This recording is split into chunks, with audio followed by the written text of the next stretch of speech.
Bueno, ¿cómo están? Buenas noches, profe. Bien, bien, gracias a Buenas Dios. noches, bien todo, gracias a Dios. Buenas Buenas noches. noches. Buenas noches. Bueno, ustedes por Buenas favor noches. me avisan si se visualiza la presentación, por favor. Sí, profe, sí está visualizando. Sí, Sí, profe, sí se ve. Listo. Vale, perfecto, muchas gracias. A ver, listo. Quedamos ayer hablando sobre las estrategias de afrontamiento, ¿cierto? Quisiera que alguna o alguno de ustedes me contara sobre esto último que vimos ayer, como un resumen rapidito de los puntos importantes de la clase de ayer. Profe, ayer cayeron 3 gotas aquí en Maracaibo, Venezuela, y quedamos sin servicio eléctrico.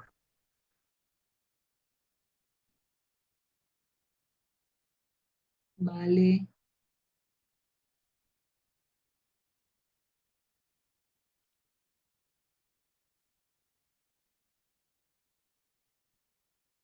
bueno, entonces vamos a continuar hablando sobre este tema que estábamos tratando sobre las estrategias de afrontamiento. Quizás ustedes hayan escuchado que existen estrategias de afrontamiento que pueden ser llamadas como positivas o negativas según el efecto que genere en nuestra vida o en nuestro contexto, ¿verdad? Entonces ayer estuvimos hablando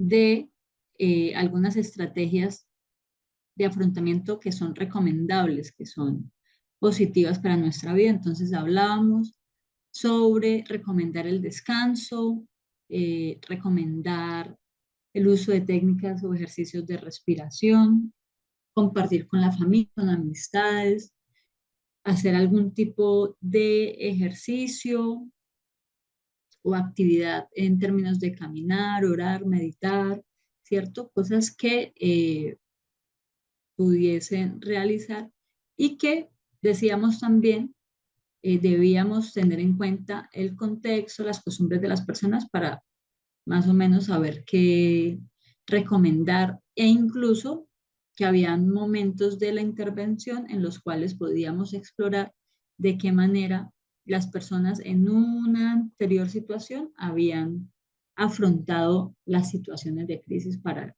poder retomarlas como recomendación. ¿Qué vamos a empezar viendo hoy? A reconocer esas estrategias de afrontamiento que no son óptimas o que nos generan de pronto algún tipo de afectación mayor cuando estamos en una situación o después de haber vivido una situación de crisis, ¿cierto? Hay cosas, las vemos acá en pantalla, que a veces realizamos después de sufrir un evento traumático, después de haber vivido una situación de crisis. Sin embargo, cuando éstas se salen de control, no es que por sí mismas estén mal hacerlas o que no sea algo que pueda ocurrir dentro del proceso. Lo que sucede es que cuando pasa cierto nivel o cierto tiempo y estas situaciones se siguen repitiendo, pueden volverse problemáticas y nos va a impedir la correcta evolución, digamos, del proceso de afrontamiento y de adaptación posterior a el enfrentamiento de esa situación de crisis. Entonces, ¿cuáles pueden ser? Hablamos del consumo de drogas, fumar o ingerir bebidas alcohólicas, dormir en exceso o también hablábamos del insomnio, ¿no? Y decíamos que eran reacciones que pueden ocurrir, entonces allí es donde tenemos que prestar atención, qué es lo que está sucediendo. Refugiarse en el trabajo, algo que muchas personas hacemos cotidianamente. Tenemos problemas y en vez de enfrentar la situación, de darle un tiempito para pensar al respecto, lo que hacemos es que nos llenamos de trabajo como una forma de evadir la situación. Eso también sucede y es muy común cuando estamos, como les digo, en este proceso de afrontamiento, de adaptación a una situación de crisis. El aislamiento. No queremos hablar con nadie, no queremos ver a nadie, yo quiero estar sola, yo quiero estar solo, que nadie me escriba, ¿cierto? Puede suceder. Hablamos de el tema del descuido en la higiene personal. A veces, cuando enfrentamos estas situaciones de crisis o estamos de pronto teniendo algún tipo de síntoma depresivo o de un cuadro depresivo, podemos, podemos sentir como una falta de interés en el tema de la higiene personal. Esto es una cosa que puede ser una reacción esperada en este tipo de situaciones. Sin embargo, como les digo, lo que hay que prestar atención es que no se convierta en una cosa que perdure en el tiempo, porque ya podemos ver que hay una afectación mayor a nivel emocional de la persona. Y pues, por supuesto, los comportamientos violentos. No significa que la violencia esté justificada, sino que dependiendo del contexto, los aprendizajes que hayamos tenido, las personas pueden tener algún tipo de reacción violenta en algunas ocasiones, entonces hay que prestar mucha atención también a eso. ¿Listo? ¿Alguna pregunta o aporte sobre estas estrategias de afrontamiento?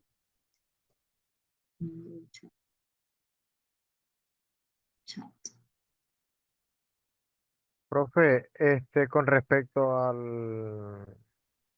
la situación donde uno busca como mantener la mente ocupada.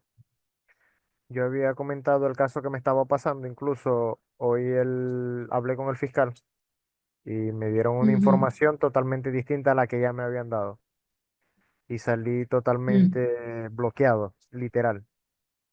O sea, no cambiaron la denuncia, no me explico el por qué.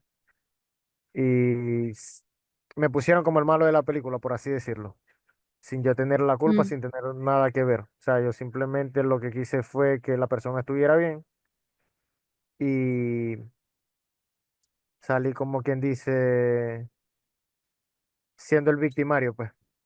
Y uno busca como que Mm. mantener la mente ocupada para evadir esas situaciones, para no pensar cosas innecesarias.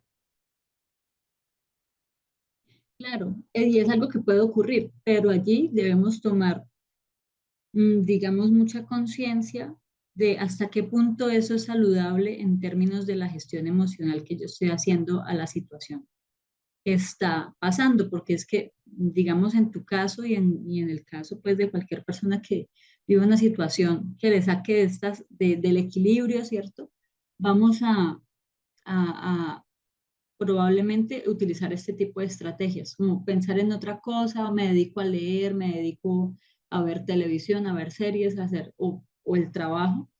Y esto, digamos que nos puede ser útil momentáneamente, pero ¿qué sucede? Que la situación que nos llevó a utilizar esa estrategia de afrontamiento se va agrandando, y en mí misma o en mí mismo esa emocionalidad estoy enfrentando en ese momento también me puede generar otro tipo de situaciones. Entonces, puede ser que tú en este momento no sientes la disposición emocional para enfrentarlo, ¿cierto? Aquí el tema de pensar es, por eso les decía, ¿cuánto tiempo, por cuánto tiempo perdura esa forma de, pues, de afrontar? Porque de todas maneras es una forma de afrontar, es una forma evitativa, pero es una forma de afrontar y que la hemos aprendido también a lo largo de nuestra vida. Entonces, aquí tú tienes que pensar qué tanto estás utilizando esa herramienta o esa estrategia de afrontamiento y si realmente es lo que te va a ayudar a buscar soluciones para la situación que estás viviendo en este momento. ¿Listo? Ajá, como nos los dice acá la compañera María, la situación sigue allí. Entonces, consumir drogas o alcohol nos va a alejar de la realidad en cierto momento, pero la situación va a seguir.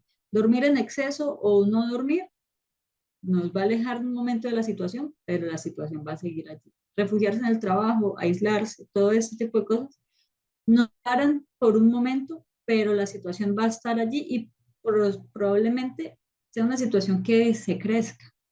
En el caso de lo que tú nos contabas, pues es una situación complicada porque además involucra todo un proceso jurídico, ¿cierto? Y ahora con este vuelco que nos cuentas, pues te estás en una posición totalmente distinta. Ya tú tienes que empezar a pensar cómo demostrar tu inocencia, según lo que nos estás contando. Entonces, eh, no significa que tengas que afrontarlo inmediatamente, pero no vayas a quedarte únicamente en estas cosas que no te van a hacer tanto bien a la hora de afrontar esta situación. Lisbeth, Hola, buenas noches. buenas Quería noches. comentar que tengo una amiga que ya ha pasado por cuadros de depresión y ella me comenta que ella comienza a darse cuenta que está presentando síntomas en los que podría volver a repetir el cuadro depresivo cuando no quiere bañarse, no quiere salir de su habitación, no quiere Ujú, hacer nada. Entonces, ella comienza a notarlo y su familia que también ha vivido con ella esos cuadros, también se da cuenta, pues cuando ya está como que mucho tiempo en esa habitación, entonces ujú, comienzan a estimularlo, hey, vamos a salir, ven acá, es hora de bañarse, o sea, casi que como una niña pequeña. ujú, Entonces, ella por lo menos ya por la experiencia que ha tenido, ya ha podido reconocer esos síntomas que de alguna manera le avisan que algo está ocurriendo.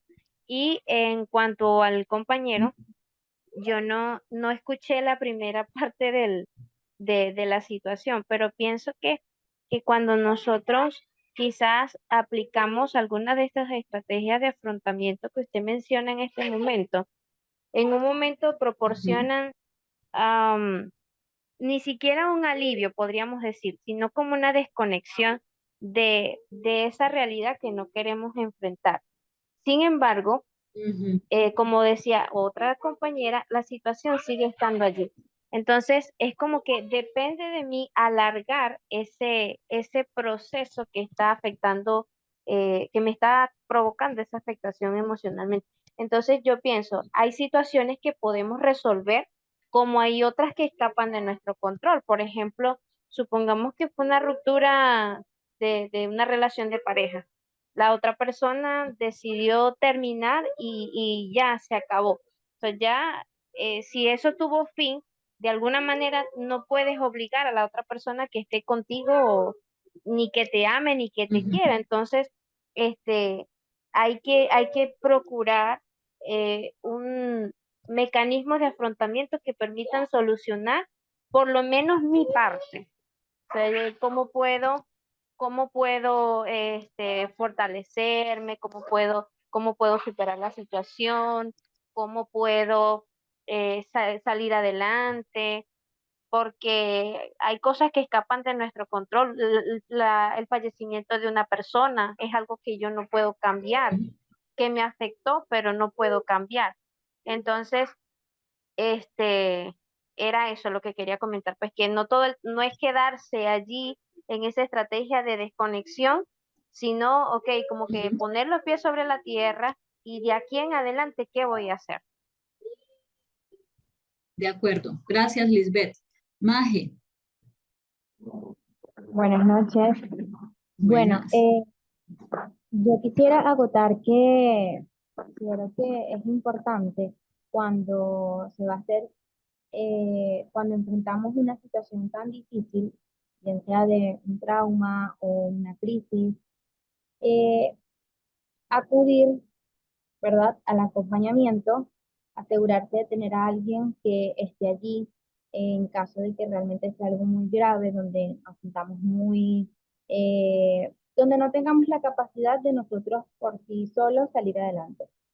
Y tomar en cuenta que obviamente estos hábitos, esta manera de enfrentar el dolor o un duelo o la situación que estemos presentando no va a ser saludable porque hay que visualizar que a largo plazo simplemente nos va a traer consecuencias no positivas para nuestro cuerpo y nuestra salud mental. Entonces, eh, yo diría que una de las maneras de enfrentarlo pudiera ser tomando hábitos positivos y saludables, como ya lo había mencionado usted, eh, el salir a caminar, el comenzar a cambiar nuestra rutina de tal manera de que podamos visualizar la vida o enfrentar la vida de una manera positiva que nos permita ser resilientes y no quedarnos estancados, porque a veces el descansar y todo eso sí ayuda, pero si no tenemos a alguien o una persona que esté a nuestro cuidado o esté pendiente de nosotros, quizás sea más difícil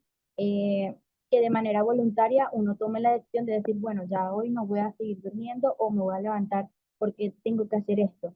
Entonces, para no caer en esos procesos de depresión o no sé, o traer consecuencias más graves, yo diría que esa sería una de las opciones, visualizarlo desde la parte positiva y enfocarnos siempre en lo positivo.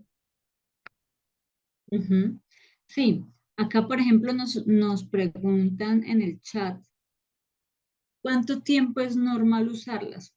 Bueno, para empezar, podríamos decir que este término de normalidad, pues es un término que puede variar de persona a persona, ¿cierto? Porque puede que para mí sea normal, por ejemplo, refugiarme en el trabajo, pero para otra persona sea más normal tener este tema de dormir en exceso, ¿cierto? Este concepto de normalidad pues es algo que varía de persona a persona o que puede variar de persona a persona mejor. ¿Cuánto tiempo pueden estar allí estas situaciones sin que sean vistas como problemáticas, digamos? Digamos que cuando se revisan sintomatología de depresión o de alguna cosa similar, generalmente hablamos de que si se presenta por más de un mes, ¿cierto? Entonces, hay que prestar atención. Si se presenta por más de un mes, significa que puede estar sucediendo algo allí más profundo. Ahora bien, por ejemplo, en mi experiencia, algunas personas eh, pueden utilizar estrategias de afrontamiento mixtas, por decirlo de alguna forma. Entonces, eh, unos días tienen energía para salir a caminar, pero les cuesta mucho levantarse, ¿cierto? O algunas personas hacen este elemento de refugiarse mucho en el trabajo, sin embargo, tienen allí algunas amistades o red de apoyo que les ayuda a gestionar la situación. O aplicamos una de una, otra de otra, pero estamos yendo a terapia. Entonces, digamos que de alguna manera allí se puede sostener cierto equilibrio. Cuando hablamos, por ejemplo, yo creo que en alguna de las clases se los mencionaba, el tema de dormir en exceso puede ser que algunas veces, lo que pasa es que como vivimos en un mundo que nos exige estar a cierto ritmo, ¿cierto? Que nos exige que tenemos que producir, que tenemos que estar haciendo cosas todo el tiempo, es una cultura y un contexto, un mundo que nos aleja de la priorización del descanso. Algunas veces el cuerpo, cuando está enfrentando situaciones emocionales, como que nos pide recogimiento, descanso, guardarse, por eso a veces nos enfermamos, ¿cierto? A veces nos pasa esto de que dormimos en exceso o que sentimos como un desinterés de la vida.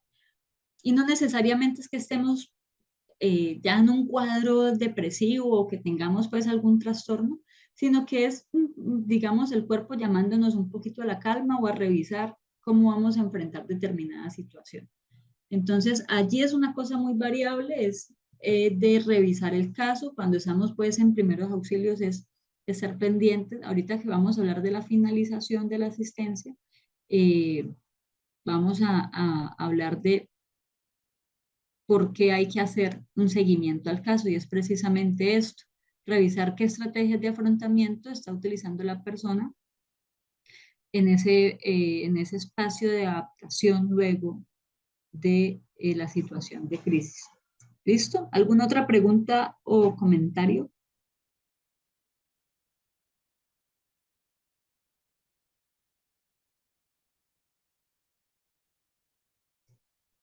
Listo, vamos a continuar entonces. Finalización de la asistencia. La finalización de la asistencia puede darse por diferentes motivos, ahorita los vamos a decir. Pero ¿qué pasa en el momento en el que nos llega este punto decisivo de finalizar la asistencia? ¿Cómo sabemos en qué momento se finaliza la asistencia? Esto va a depender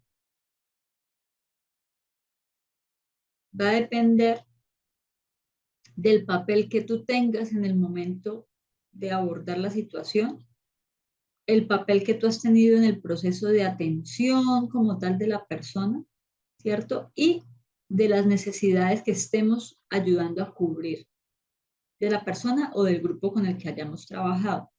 Entonces, cuando ya definimos que estamos finalizando la asistencia, bueno, otro punto importante, puede que la finalización de mi asistencia se da porque estoy cambiando de turno, por ejemplo, ¿cierto? No necesariamente porque el proceso con la persona termina. Entonces, unas recomendaciones básicas, explicar que nos vamos a ir y en lo posible, si es un evento, por ejemplo, de cambio de turno, presentarles a la persona que nos va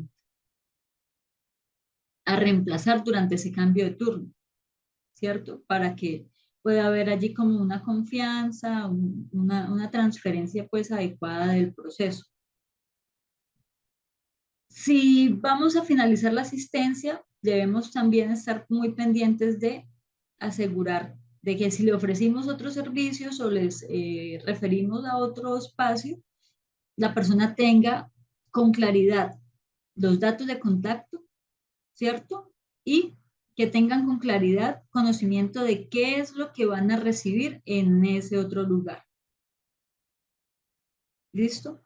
Y procurar que la experiencia de cierre sea una experiencia amena, despedirnos de buena manera, dejarles buenos deseos, ¿cierto? De la manera en que hemos sido amables y empáticos durante todo el acompañamiento, así mismo debemos cerrar. ¿Listo? Podemos decirles que va a haber otra persona que le va a brindar ayuda. Como les decía, en lo posible, pues como poderlos transferir o presentarlos, dejarlos en contacto. Y siempre eso, ¿no? Como procurar que sea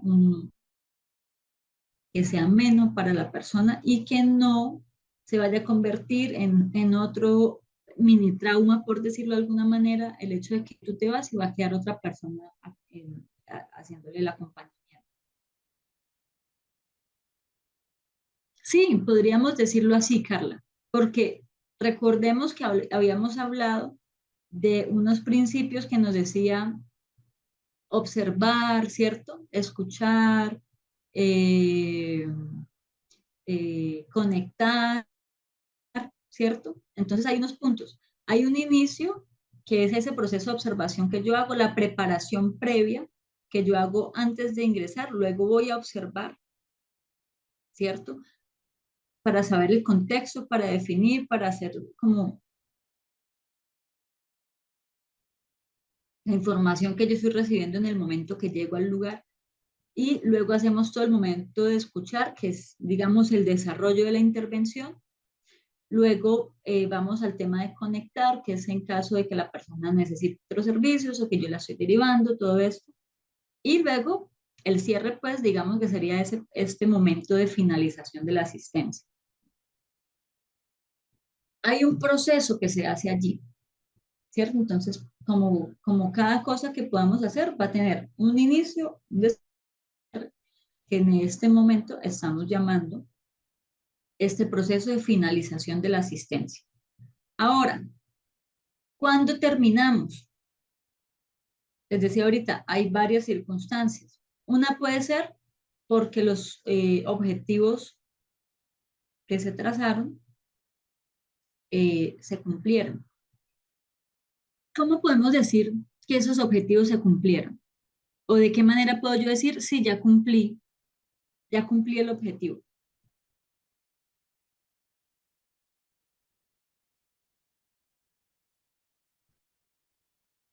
Teniendo en cuenta los principios que aplicamos.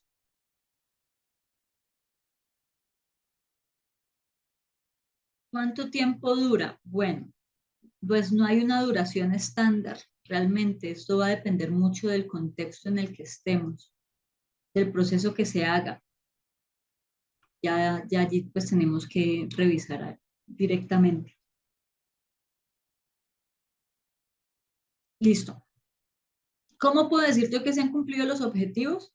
Recordemos que en el proceso que hacíamos una exploración de las necesidades y de las prioridades de la persona. Aun cuando las necesidades y las prioridades de la persona puedan ir cambiando a medida del proceso, yo voy haciendo como un check, ¿verdad? De lo que se ha hecho y lo que no se ha hecho. Cuando yo en el desarrollo del proceso encuentro que ya la persona realmente no tiene alguna otra necesidad o prioridad que suplir, aquí posiblemente yo puedo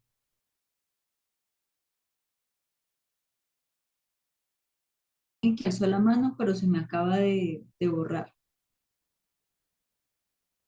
Sara, adelante, Sara.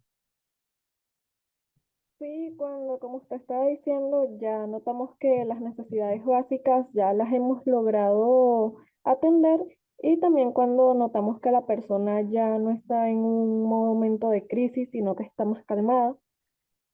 Ujú, ujú, de acuerdo. Ahora, el otro panorama. Si la persona en algún momento de la intervención nos dice, vea, Jamie, lo que pasa es que no quiero seguir con ese acompañamiento. Entonces, en ese momento, yo debo hacer un cierre de la asistencia. Yo informo a la persona las implicaciones, ¿cierto? Lo que implica en ese momento finalizar la asistencia y cumplo los pasos anteriores. Le recomiendo que pueda acercarse a tal lugar en caso de que desee retomar, eh, que en tal lugar puede encontrar tales servicios, ¿cierto? Pero pues yo no me puedo quedar diciéndole a la persona, no, pero ¿cómo así? Es que usted no puede terminar. No, eso es una cosa de voluntades también y de disposición. Entonces, si la persona me está expresando que no quiere continuar, yo debo hacer el cierre de la asistencia o la finalización. Otro panorama en el que nos podemos encontrar es que la persona abandone intempestivamente el proceso o que los acuerdos que se han establecido a lo largo del proceso sean repetitivamente incumplidos. Allí yo puedo determinar que mejor finalizo el proceso porque no está dando ningún tipo de resultado. Y ese tiempo que yo estoy implementando con esta persona que no está cumpliendo, probablemente puedo implementarla en otra persona que esté requiriendo y deseando recibir la ayuda. Entonces, ese es otro panorama. También puede ser de mutuo acuerdo. El mutuo acuerdo puede ser porque ya se cumplieron los objetivos o porque la persona manifiesta que no quiere seguir o porque le estamos avisando que de pronto yo tuve que salir a alguna situación y se hace el acuerdo, pero se entrega a otra persona el proceso. Solimar. Buenas noches. Profesora, cuando yo hago la pregunta en cuanto a cuánto tiempo dura, yo me refiero a si los primeros auxilios psicológicos se dan en un día, o sea, durante la situación que se esté presentando, ¿O eso lleva varios días dependiendo de lo que se requiera? ¿Cómo funciona? Ujú. Sí, eso depende del tiempo en el que tú, digamos, cumplan los objetivos que se hayan trazado, que se cumplan esas necesidades que la persona puede tener. Depende del contexto, por eso les decía, depende del contexto y depende de cómo se vayan desarrollando los eventos a Sí, medida que se hace el acompañamiento. Ujú. o sea, siempre y cuando no sea una situación que ya haya que remitirlo a un profesional de la salud mental. Exactamente, exactamente. Allí, por ejemplo, que es el último punto de cuando finalizamos, es, puede que yo en mediodía tuve que finalizar la asistencia, pero es porque la referí a otro servicio, Ok, ¿cierto? No necesariamente tiene que ser que haya cumplido todos los objetivos de acompañamiento, pero en ese momento yo me di cuenta que la persona necesita una atención más especializada para proteger su vida, ok, ¿cierto? Entonces, eso puede ir variando, no es una cosa estática eh, sí, como que no te puedo dar un tiempo exacto en el cual se desarrolle porque puede variar, ¿vale? ok, listo. Génesis, Gracias, profesora. con gusto, dale Génesis, Sí, ¿me escuchan? te escucho. Profe, ¿cómo se hace cuando una persona se niega a finalizar la, el acompañamiento? Ujú. ¿Qué pasa? Allí yo debo evaluar el hecho de por qué la persona no quiere finalizar, ¿cierto? Puede haber dos razones que les podría mencionar. Uno, que la persona sienta que necesita seguir teniendo con alguien con quien hablar o con quien conversar.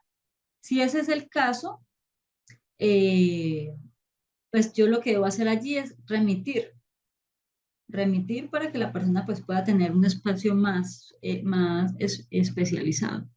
O puede ser que la persona eh, de pronto tenga alguna dificultad para comprender que ya, digamos, no podemos proveer más servicios en ese momento. Entonces yo debo tener con mucha calma la conversación de explicarle a la persona por qué la atención o el proceso que se venía realizando en ese momento o en ese lugar debe finalizar. Situación así, lo más, digamos, recomendable es que podamos ofrecerle información sobre otros servicios para que se pueda hacer la referencia en caso de que la persona pues desee continuar. La persona puede confundir con Perfecto. amistad, es probable que suceda. Es probable que suceda porque pues allí hay un intercambio emocional, ¿cierto? Y puede que esa persona eh, sea una persona muy sola, que sienta que nadie nunca le ha prestado atención, ¿cierto? Y pues está encontrando a alguien que le está ayudando a resolver su vida en ese momento. Entonces allí debemos tener, vamos en la clase anterior, de que yo debo tener muy claro mi rol, ¿cierto? Que no debo, digamos, aprovecharme de la situación.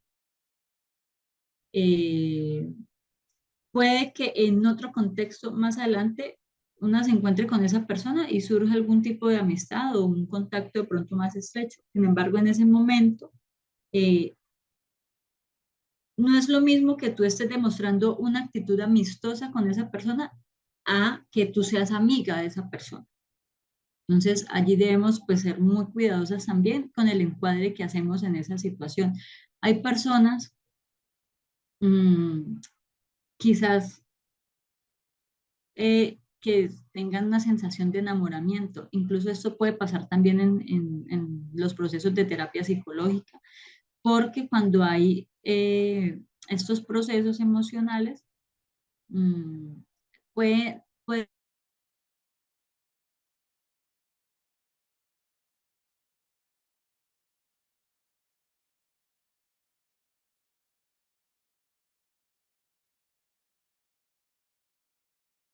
acompañamiento.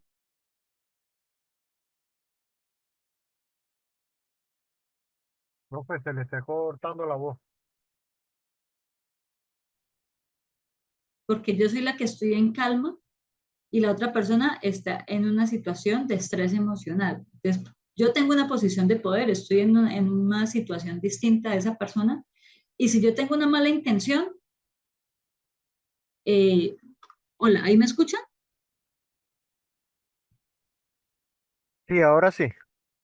Listo, yo voy a hablar aquí más cerquita. Entonces, si yo tengo una mala intención, pues yo voy a poder aprovecharme muy fácilmente de esa persona que está en un estado de vulnerabilidad emocional. Es que yo creo que está como molestando el internet acá por el clima. Bueno, ustedes me van avisando ahí por el chat de cualquier cosa.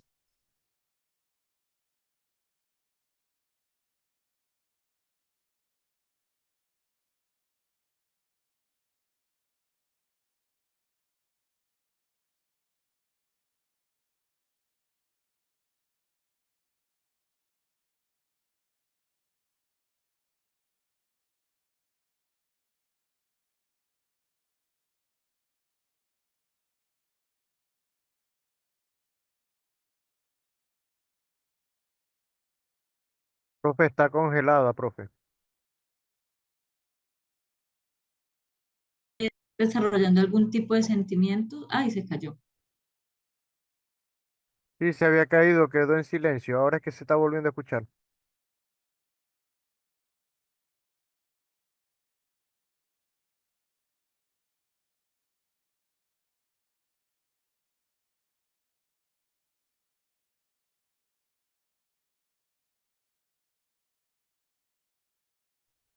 Hola, hola, ¿me escuchan?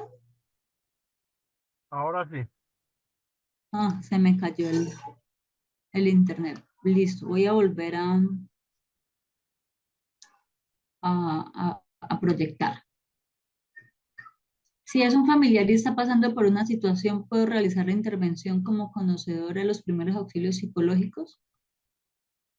Sí, yo puedo hacerlo si estoy en la posición de hacerlo. Recuerden que en las clases anteriores hablábamos e incluso una compañera nos contaba una experiencia que había tenido en donde había tenido que reaccionar más o menos que de urgencia en una situación y que ya luego pues fue como que tuvo toda un despliegue emocional también de ella. Si yo siento que estoy en condiciones para hacerlo, yo puedo ofrecerle una contención emocional, porque cuando hablamos de primeros auxilios psicológicos, pues lo hablamos de pronto en otro marco, ¿cierto? En un marco de emergencia, en un marco de alguna situación, en alguna fundación que yo hago el ejercicio de los primeros auxilios psicológicos. Con los amigos y con las amigas mencionábamos que hacemos pues como un proceso de contención emocional, que podemos utilizar algunos elementos de los primeros auxilios psicológicos, sí, podemos hacerlo.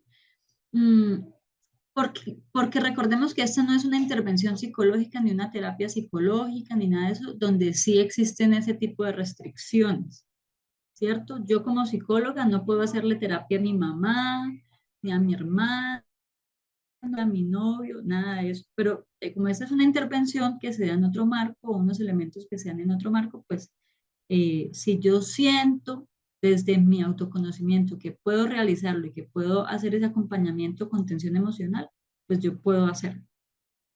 ¿Listo?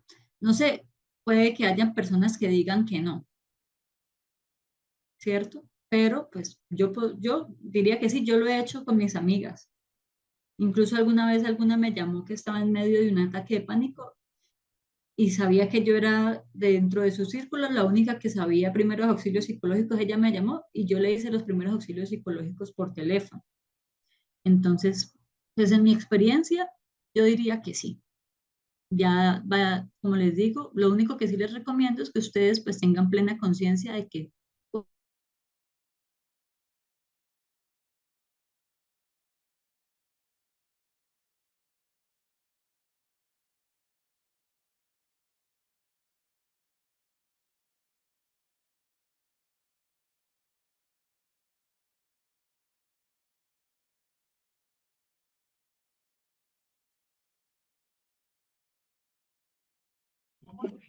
Compañero, ya me comunico con la docente porque creo que se congeló la imagen de ella. Sí, al parecer tiene mala señal por el clima.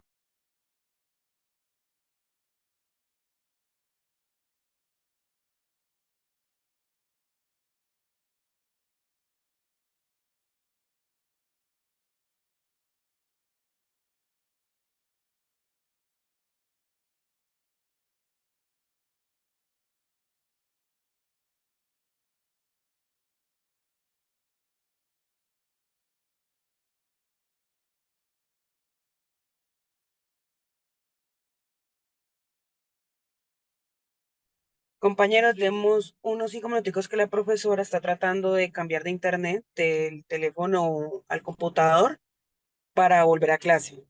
Gracias.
Hola, cuéntenme si me escuchan mejor. Bueno, esperemos que Sí, estén profe, mejor. ya. Listo. Bueno, yo no sé, creo que le estaba dando la palabra a alguien, ¿verdad? ¿Alguien iba a intervenir? Adelante. Hola, buenas noches. Profe, ¿me escucha? Sí, Profe, respecto a lo que dijo de que no podemos ayudar a un familiar, ¿me explica más o menos el por qué?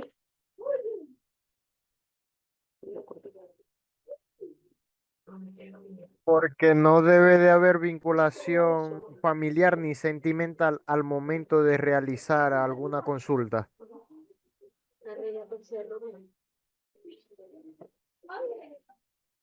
Ok, gracias.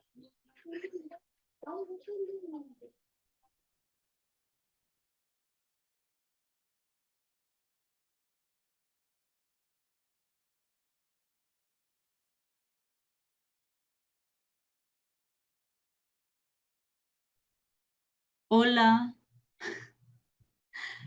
qué pena. Hola, Bueno, hola.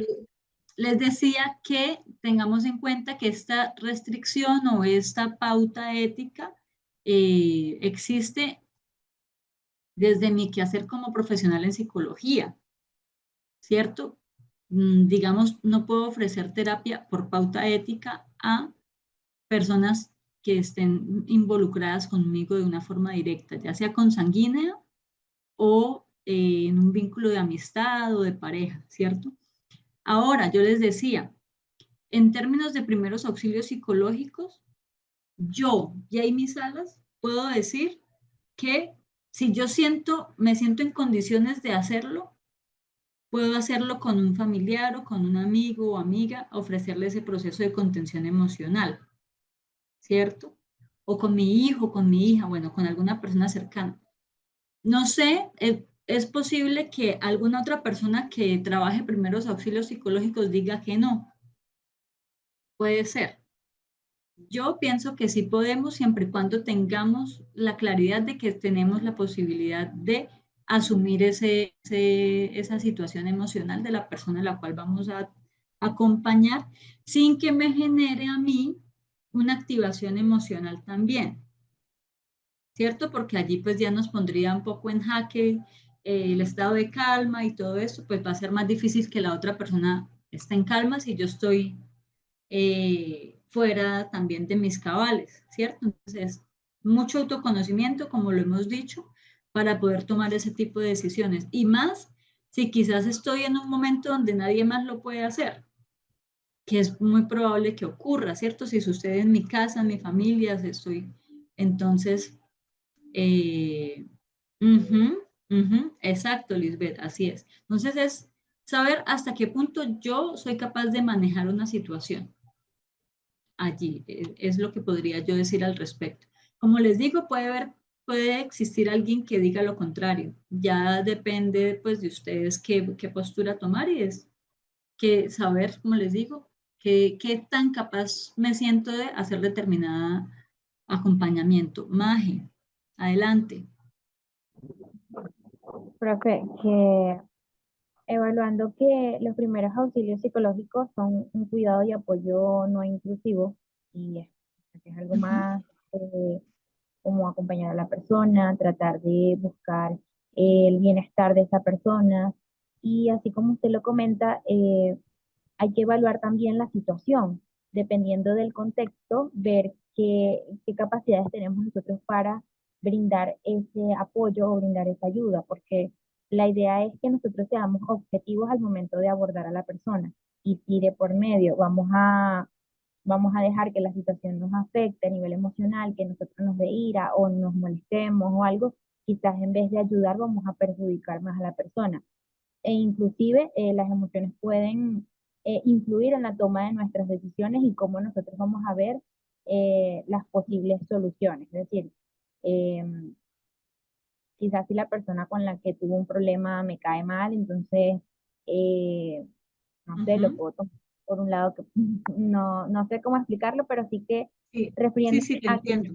es suficientemente objetivo. Y creo que en su Ujú, caso, pues, eh, es distinto porque quizás también usted tiene la experiencia y ya ha trabajado mucho en ello. En mi caso, yo diría que de manera particular yo estudio psicología social y ujú, estoy en cuarto año y hasta el momento, cuando las personas saben que uno estudia una rama de la psicología, me ha ocurrido mucho que se me acercan a contarme ciertas situaciones o algo, o si alguien está en una situación de crisis, pero sé identificar cuándo es oportuno como que yo dé mi aporte y cuándo no. O sea, decir como que, bueno, en este caso realmente no, prefiero no opinar o prefiero no eh, ayudar porque es algo que me ujú, afecta a mí a nivel emocional y quizás no voy a ujú, hacer lo más efectiva posible, entonces prefiero evitarlo. Pero sí depende mucho como del contexto, ¿no? O sea, de la ujú, situación.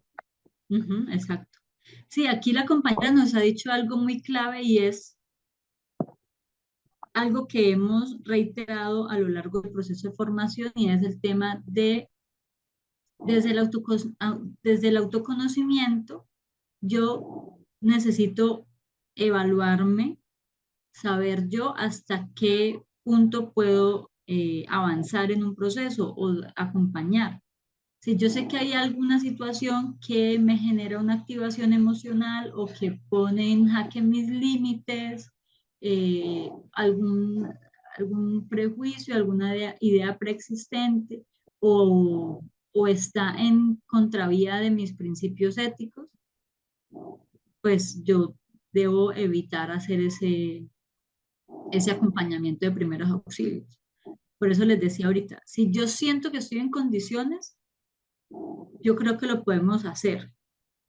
Yo lo he hecho. Como decía la compañera, probablemente porque ya tengo la experiencia, porque de pronto he hecho pues otras actividades que me han permitido desarrollar esas habilidades como de saber hasta qué punto voy. De pronto ustedes que están hasta ahora conociendo, pueden irlo decidiendo a medida que su experiencia va avanzando. Por eso también les decía, puede que haya alguien que diga, no, en los primeros auxilios psicológicos tampoco se puede. Puede ser. Yo pienso que este es un ejercicio que de alguna forma siempre hacemos con las personas cercanas en términos de la contención emocional, que de pronto no se llama igual o que de pronto lo realizamos en otro contexto, pero que teniendo la información, pues ya podemos tomar más herramientas para esa contención emocional, ¿cierto? O como les decía, puede que estemos en un contexto en el que no haya nadie más que lo haga y si yo me siento en condición, pues yo puedo como tomar esa delantera o ese liderazgo de apoyar en la contención de las personas que están en ese momento en situación de crisis. Keila, adelante.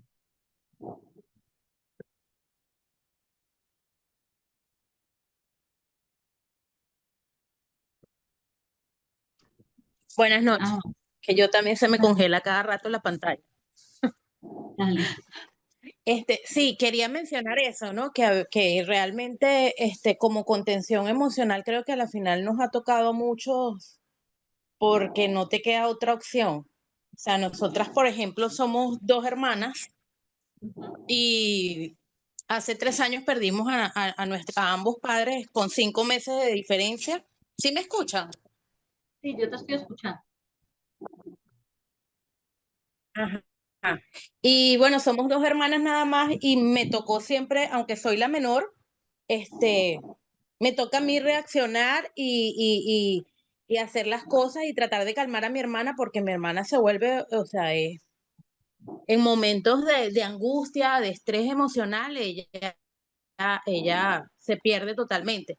Entonces, es verdad, esa parte de contención quizás siempre nos ha tocado a algunas personas porque, bueno, lo has tenido que hacer, te has visto que no hay otra opción, ¿no? No nos podemos volver todos locos cuando hay una situación de emergencia. Y quizás me ayuda el hecho de que, bueno, soy personal de salud, soy enfermera y quizás eso me ha ayudado, aunque he sido así un poco más calmada para actuar toda la vida, creo que el estudiar enfermería pues me ayudó aún más a tratar de mantener la calma, aunque después que pase todo, bueno, soy yo la que no valgo nada, pero sí nos toca como esa parte de contención. Sí. Ujú. Sí, a veces también lo que estudiamos nos ayuda a reforzar esas quizás habilidades que hemos desarrollado a lo largo de nuestra vida por las circunstancias. En mi caso también, muchas veces en mi familia a mí me tocó, incluso antes de graduarme de psicología, pues como tomar ese rol de acompañamiento, de contención y demás, que finalmente a partir de la carrera, de la formación profesional y mi experiencia, pues he ido, digamos, profundizando en esos conocimientos y habilidades. Pero por eso tengo esta posición, o sea, si yo veo que puedo ayudar a alguien y que digamos que en este caso realmente pues no va a haber una implicación negativa siempre y cuando yo sepa hasta cuáles son mis límites y todo esto que les digo, yo pienso que se puede hacer, teniendo mucha responsabilidad y todo esto. Como les decía, puede haber quien diga que no, pero ya ustedes pues pueden ir revisándose ustedes mismos, ustedes mismas juzgando de acuerdo al contexto, a la situación y al nivel pues de urgencia que haya, ¿no? Pues, la situación. Ustedes teniendo las herramientas, como esto no es una terapia psicológica, no existe, pienso yo que no existe una restricción o sí, o como una prevención tan extrema en cuanto a ese tipo de cosas. ¿Listo? Ahora, cuando hacemos una finalización de la asistencia, eh, vamos a hacer también este tema del seguimiento preventivo que yo les mencionaba ahorita, que una de las razones por las cuales es importante hacer es para revisar de qué manera está la persona adaptándose, si está existiendo algún tipo de estas estrategias de afrontamiento que no son tan recomendables. Entonces, yo necesito hacer ese seguimiento para revisar si la persona está teniendo algún síntoma de estrés agudo, ¿cierto? Ver de qué manera está reaccionando, cómo está llevando ese proceso de adaptación. Todas las personas van a tener algún tipo de síntomas de estrés, pero entonces ahí vamos a revisar prevalencia y de qué manera lo está gestionando. Vamos a revisar secuelas, el proceso de recuperación o si existe alguna sintomatología secundaria, que también puede suceder. Como que algo que se desarrolla después o a partir de la lesión que tuvo está pasando otra cosa, entonces yo hago el seguimiento para saber pues cómo va haciendo esa evolución. Yo reviso entonces si hay previamente esta cronificación de los síntomas, que es cuando ya se presentan por mucho tiempo, más de un mes, 2 meses, 3 meses, dependiendo de la secuencia. Generalmente cuando actuamos como interventores en alguna fundación o en algún organismo de socorro, muy probablemente va a haber un protocolo que me va a indicar cada cuánto voy a hacer ese seguimiento. 1 mes, 3 meses, 6 meses, hasta que ya se da, pues, digamos, el cierre del caso como tal o el cierre también del seguimiento. Y vamos a revisar cuál es el afrontamiento o la resiliencia, es decir, cómo está evolucionando ese proceso de adaptación con las personas o con la persona que enfrentó la situación de crisis. De qué manera su entorno, su red de apoyo le está siendo justamente de apoyo, o por el contrario, si esa red que tiene le está generando algún tipo de limitación o le está impidiendo el proceso de adaptación. Eso también necesitamos revisarlo. ¿Listo? No podemos dejar el proceso de revisión o este proceso de seguimiento que implica revisar la recuperación de la persona a la suerte, porque puede ser lo que les acabo de decir, que yo haya hecho un excelente trabajo. Yo le ayudé a encontrar la calma, le ayudé a definir cuáles eran sus prioridades, sus necesidades, todo eso se trabajó, hice el cierre de buena forma, hubo un buen proceso con la persona, probablemente lo haya remitido a otra fundación o a otro organismo, lo que sea, pero no sabemos qué pase después y no simplemente me voy a desligar de la situación. Por eso es tan importante hacer este seguimiento preventivo. Entonces, ¿qué implica? ¿Qué implica este seguimiento preventivo? Primero, evaluar el estado de la persona. Entonces, yo antes de finalizar la asistencia, evalúo el estado emocional, el estado psicológico de la persona a la cual estuve acompañando. Entonces, ¿qué observamos? Si hay un nivel de angustia o de activación que todavía esté presente, si la persona tiene la posibilidad de hablar sobre la experiencia, sobre la situación, de qué manera lo hace, y si la persona sigue estando en disposición de recibir apoyo adicional en caso de que sea necesario. Entonces, esto ya me da a mí un primer panorama sobre el proceso que yo debo hacer de seguimiento. Segundo, hablamos de la revisión de los objetivos. Entonces, revisar cuáles fueron los objetivos o las cosas que se plantearon durante el proceso de acompañamiento y al finalizar, entonces, revisar si todo se alcanzó, cómo se siente la persona al respecto. Este punto es indispensable. ¿Cómo se siente la persona al respecto? Acordémonos que no podemos asumir. Puede ser que nosotras o nosotros estemos diciendo, no, todo salió muy bien, todos los objetivos se cumplieron, tal, la persona se sintió así, así, pero puede ser que la persona tenga un sentir distinto. Entonces hay que abordar la situación para saber cómo lo encuadramos o si hay que hacer alguna acción adicional. Punto número 3, proporcionar recursos adicionales. ¿Qué significa esto? Lo que hacemos en la etapa de conectar.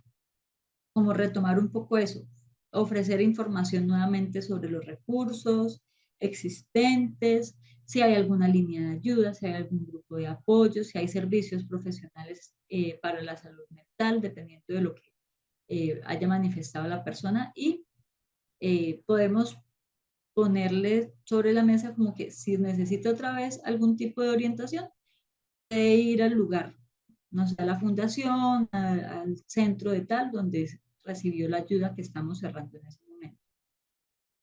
Decimos este tema del fomento de la autonomía, que es algo que hemos estado gestando a lo largo de todos los auxilios psicológicos y nos va a ayudar a que la persona pueda reconocer sus fortalezas, reconocer sus habilidades para afrontar lo que viene después de ese proceso de acompañamiento. Entonces, va de la mano, ¿no? De todo el proceso que ya hemos hecho y yo debo revisarlo también cuando estoy haciendo el cierre de la intervención o del proceso de acompañamiento. ¿Qué más tenemos que hacer? Un cierre emocional. No podemos dejar a las personas pues como por ahí volando, ¿no? Hay que facilitar el cierre emocional, hay que facilitar un cierre que sea ameno para la persona, una conversación sobre lo que se aprendió durante el proceso. Eso también nos va a ayudar a identificar si la persona realmente tiene claridades de lo que se habló, de lo que se le explicó, de la información que se dio. Podemos de pronto preguntarles cómo se sienten en ese momento a comparación de cómo inició, ¿cierto? Para poder hacer, pues, digamos, una medición sencilla de, el impacto del proceso. Y entonces pasamos a este punto de el establecimiento del plan de seguimiento. Como les decía, puede que exista un protocolo, lo revisamos, de ahí nos dirá cada tanto tiempo se hace el seguimiento de tal manera, de tal otra, o si no existe, pues yo debo plantear ese plan de seguimiento de acuerdo con esto que se va conversando con la persona en el proceso de cierre. Puede ser una llamada telefónica, puede ser pedirle a la persona que se dirija al centro donde yo trabajo para poder hacer esa conversación posterior que me va a facilitar este proceso de seguimiento. Debo, ay, aquí se me saltó. Hay un punto que nos habla de la documentación del proceso. Esta documentación es importante, que yo pueda ir tomando notas sobre cómo sucedió, cómo se dio, cuáles fueron las cosas trabajadas con la persona, las prioridades, las necesidades que se establecieron. ¿Para qué? Por un lado, como documentación, pues como tal del caso, por si posiblemente puede haber quizás un proceso jurídico legal que te van a pedir el documento y usted no lo tiene. Entonces es importante que podamos tomar notas y podamos hacer como una documentación. Eso probablemente exista si trabajamos en un centro que me diga, tengo este protocolo y hacemos las cosas así, tenemos este formato, tal.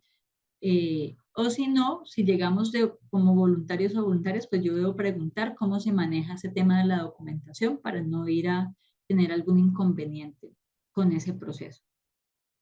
Eso también me sirve para en caso de que, por ejemplo, haya que la persona empiece un asesoramiento o una terapia psicológica, quizás la persona refiera, no, es que yo recibí primeros auxilios, es posible que la persona nos requiera como este historial, ¿no? Como este para presentarlo, para tenerlo. Bueno, entonces, es importante que lo podamos tener en cuenta.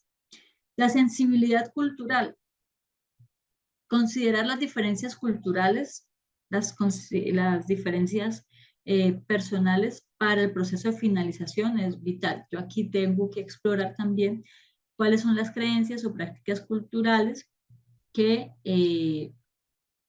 me permita definir o conocer un poco más cómo perciben las personas los cierres, si hay costumbres también al respecto. Entonces, esto me va a ayudar a abordar ese proceso de cierre también pues de una manera que se adapte mucho más a las características de esa persona que estuve atendiendo. Y por último, el tema del autocuidado.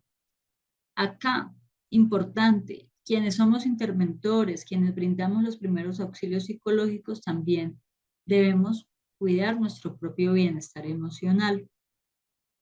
¿Por qué? Porque nos enfrentamos a muchas situaciones. Hay mucho estrés, hay mucha carga, hay muchos estímulos. Podemos también cansarnos o también podemos estresarnos y terminar pues sintiendo algunas de las situaciones de reacciones que hemos visto, ¿no? Hasta el momento también a partir de este proceso que hacemos de acompañamiento. Entonces es indispensable este tema del autocuidado y esto nos ayuda también a darle un adecuado cierre al proceso. Entonces, ¿cuál es el objetivo principal de la finalización?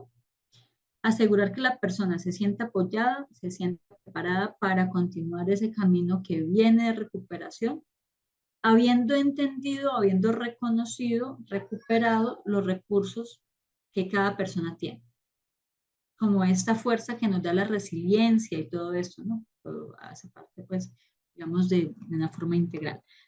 Ya vamos a ver algunas pautas de autocuidado, ahorita más adelantico, en torno a justamente ese proceso que puede suceder en nosotros y nosotras como personas que brindamos primeros auxilios psicológicos. Vamos a hacer un pequeño ejercicio.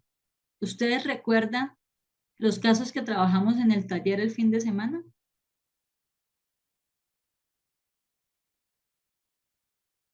Sí.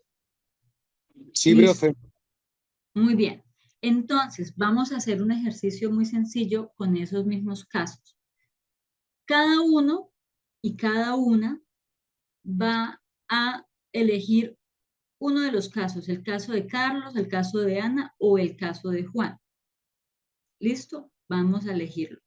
Una vez que definamos qué caso vamos a trabajar, vamos a imaginarnos que hemos llegado a ese momento de finalizar la asistencia. ¿Listo? Entonces, si tienen una libretica, algo en que anotar, vamos a ponerlo en papel para que nos sea un poco más fácil aterrizar las ideas. Entonces, primero, ¿qué vamos a hacer? Vamos a desarrollar el contexto de finalización. Es decir, vamos a imaginarnos que ya hicimos todos los principios, que fue lo que ya hicimos en el taller, ¿cierto? Y estamos en este momento cerrando. Entonces, ejemplo, no, Ana me dijo que ella no quería continuar con el proceso.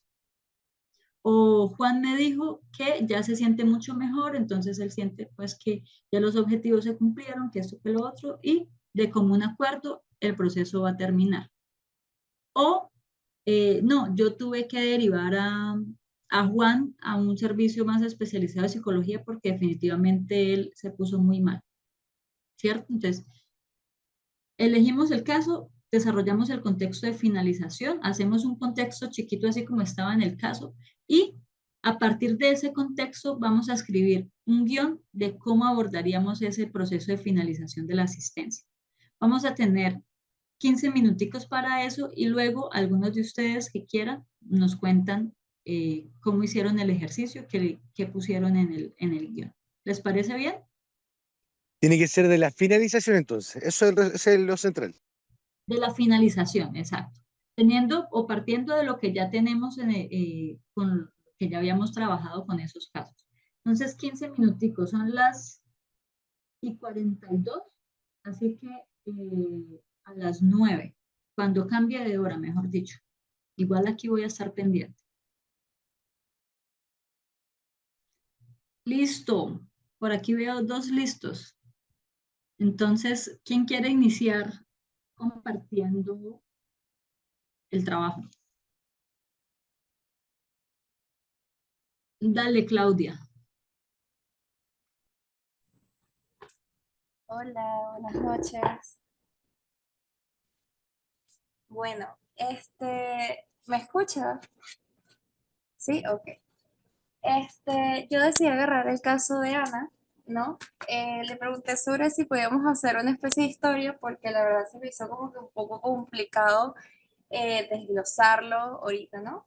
Pero lo que tengo aquí es lo siguiente. Imaginémonos que estamos en la situación, estamos con Ana, ¿no? Entonces llegamos y yo le digo, hola, mi nombre es Claudia, ¿cuál es tu nombre? Yo no sé qué se llama Ana, por supuesto. Entonces ella me dice, hola, soy Ana. Y yo, bien, Ana, yo estoy aquí para ofrecerte mi apoyo. Entiendo que has pasado por una situación difícil y quiero que sepas que no estás sola, ¿sí? Y ella me dice, sí, sí, está bien. Ana, quiero que sepas que estamos en un lugar seguro y puedes hablar conmigo con total confidencialidad. Lo que me digas se quedará aquí entre nosotras, a menos que me digas que deseas que se lo diga a alguien más o que sienta que tu vida o la de alguien más corre peligro, ¿bien? Y me va a decir, sí, sí, está bien. Bien, le digo también que si en algún momento te sientes incómoda o necesitas parar, házmelo saber, ¿sí? ¿Hay algo que necesites en este momento? Agua, comida, descansar. Ana me pidió agua y yo le di agua. Bueno, toma agüita, Ana. Le preguntó sobre, ¿hay alguien a quien te gustaría contactar? Ana quiere contactar a su mamá, entonces yo hago lo posible y me refiero también a mis compañeros, porque considero que esta es una situación en la cual no estaría sola, sobre que Ana me dio el número telefónico de su mamá, ¿no? Bueno, en este caso le haría como una pregunta abierta, le diría como, ¿te gustaría comentarme qué sucedió en la protesta? Ella me dirá sí o no, o me contará, digamos, el principio, ¿no? Antes del evento el cual sufrió. Entonces, le preguntaría sobre, para evaluar su estado emocional, ¿te sientes muy ansiosa o asustada? ¿Has tenido dificultades para dormir o comer? Eh, Obviamente, considero que el de identificar los abusos específicos es como, no sé, siento que no sé si podría abarcar esa área. Me gustaría saber si me podría responder ahorita, profe, si esta área la podemos abarcar. Ahí ya depende de lo que la persona te vaya diciendo, de cómo se desarrolla la conversación. Ok, ok. Bien. Eh, Sobre identificar los abusos, dependiendo obviamente lo que me esté comentando, ¿no? Si está dentro de eso,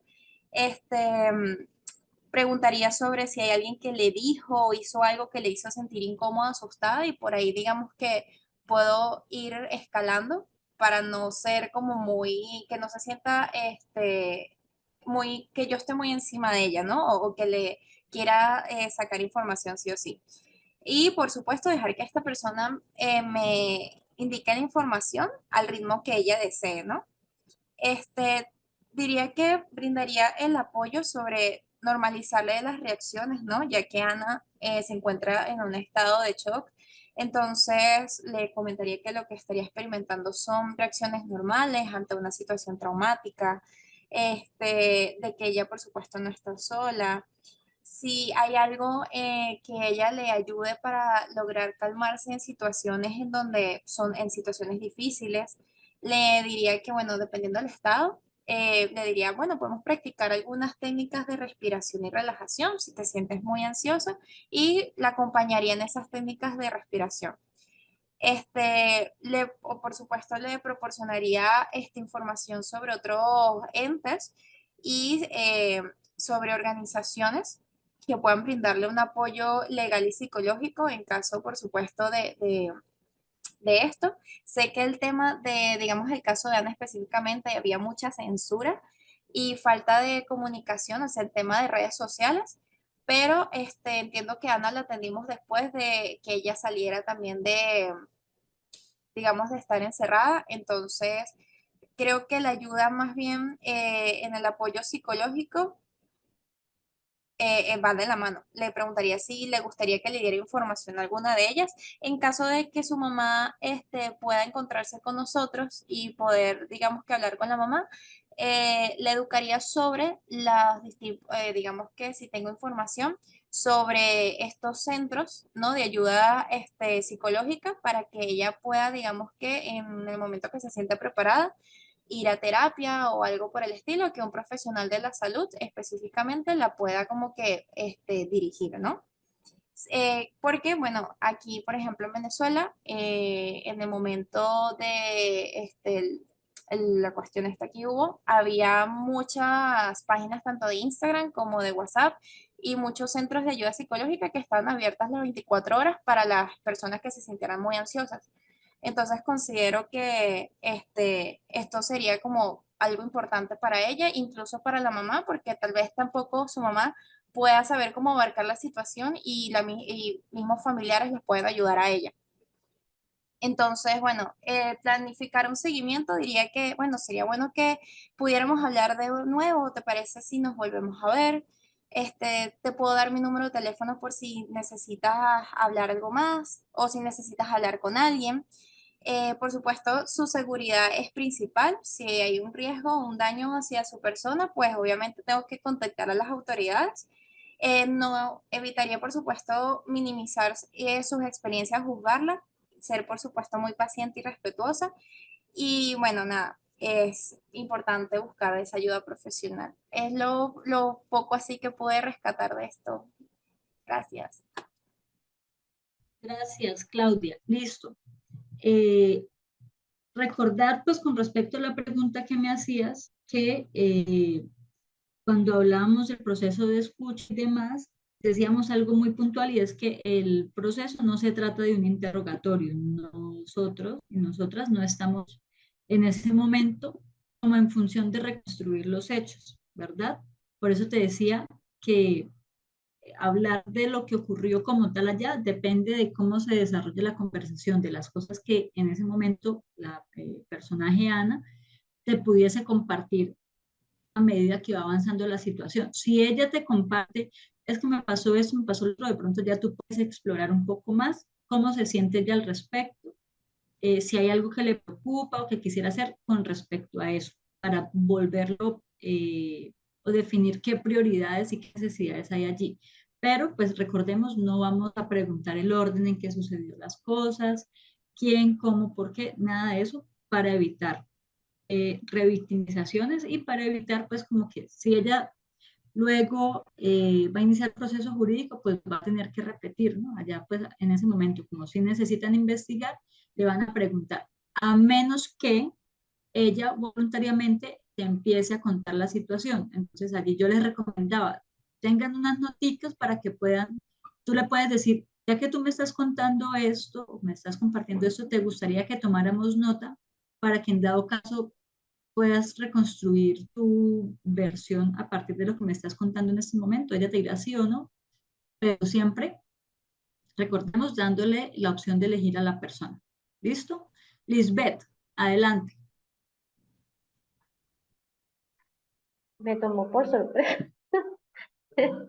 Levanté la mano, pero ok. Yo escogí el caso de Carlos en situación de pandemia. Bueno, tomando en cuenta la información que ya teníamos para el taller y el contexto, pienso que quizás esta persona estaba presentando síntomas como de insomnio, pérdida de apetito, fatiga, quizás dolor de cabeza por no haber comido lo suficiente o por no haber dormido lo suficiente, perturbaciones gastrointestinales, mucha preocupación, mucha angustia, pensamientos culposos porque recordemos que él tiene a su mamá en el hospital afectada y en el tema de la pandemia pues están las restricciones donde no se puede salir, no se puede visitar al hospital y adicional a esto, él eh, teme perder su trabajo, entonces es como la culpa de no poder ayudar a mi mamá porque no puedo dejar de trabajar, pero no puedo salir, pero todo ese tipo de pensamientos que añaden a la culpa. Y por supuesto dificultad para concentrarse. Pienso que el abordaje debe hacerse por videollamada tal vez, o por una llamada telefónica por las mismas condiciones de no poder reunirse.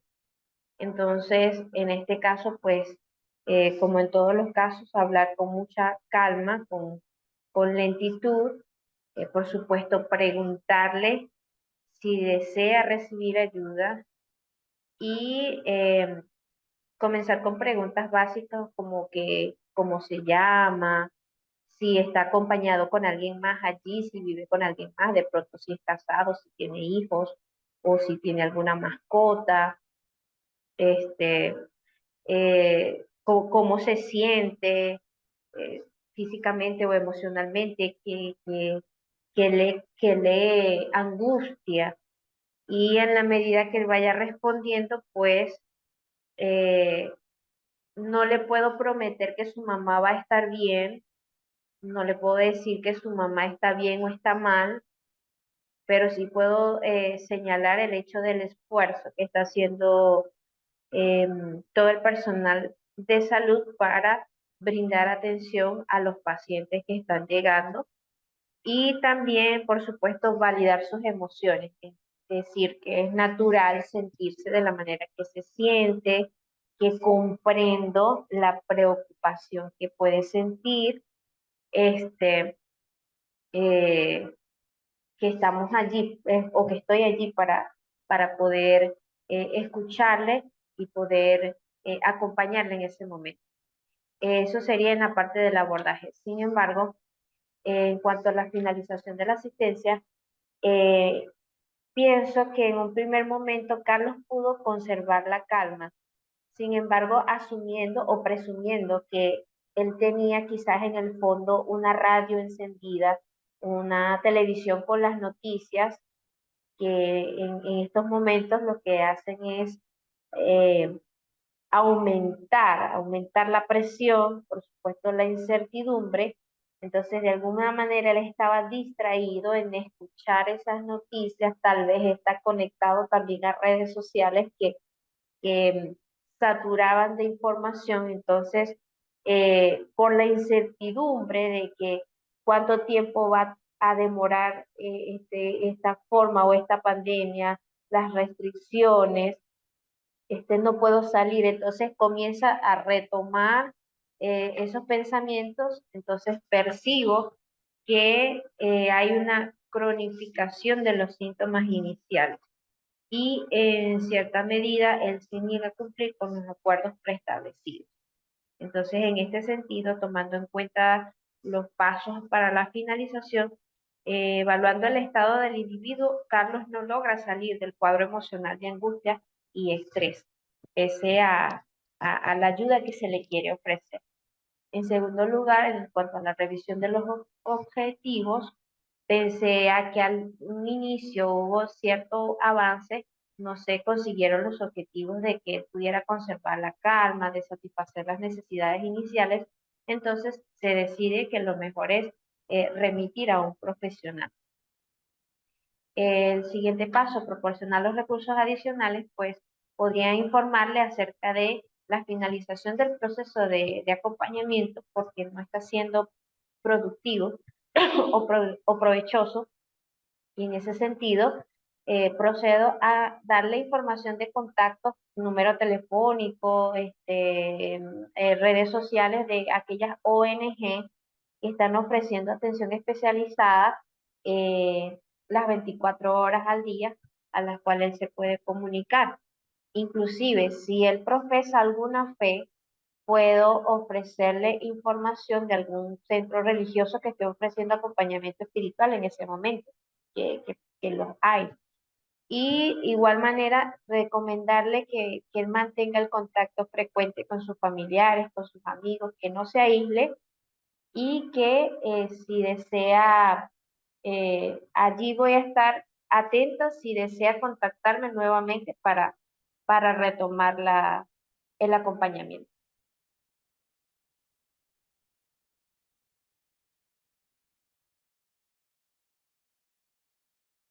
Listo, muy bien, Lisbeth. ¿Quién más quiere compartirnos el ejercicio?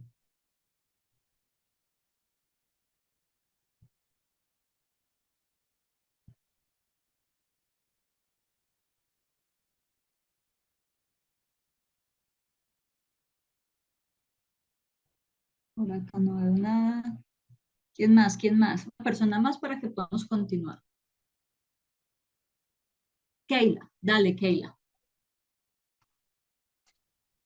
Bueno, yo hice el ejercicio con Ana, pero partiendo de que ya estuviese haciendo el acompañamiento por varios días, aproximadamente 4 o 5 días. Entonces, hice la evaluación de cómo se encuentra Ana y aunque está más tranquila, persiste con insomnio, tiene mucho temor aún a sociabilizar, a salir a la calle, y porque manifiesta tener miedo de volver a ser detenida, ¿no? El temor a volver a ser detenida y volver a pasar por lo mismo. evaluando lo que se ha logrado, los logros, logré que pudiese exteriorizar, pues, qué es lo que está sintiendo temor, que siente que puede volver a pasar por la misma situación, que no tiene deseos de hablar con muchas personas, pero ya está por lo menos comiendo, ¿ok? Y retomó su trabajo a pesar de sus miedos, ¿no?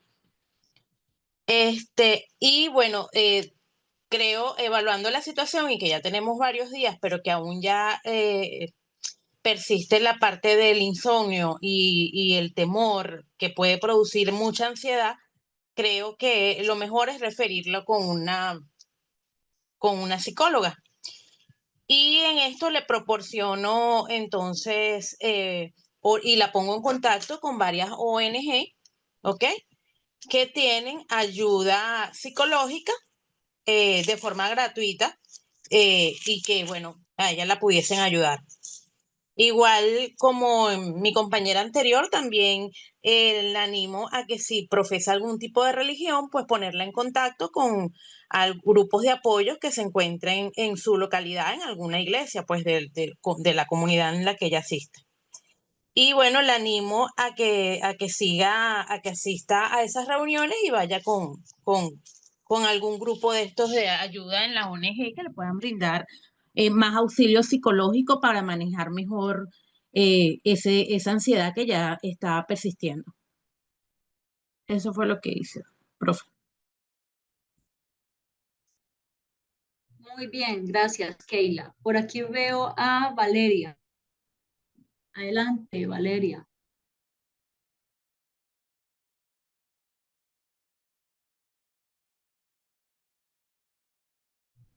Si estás hablando, no te escucho.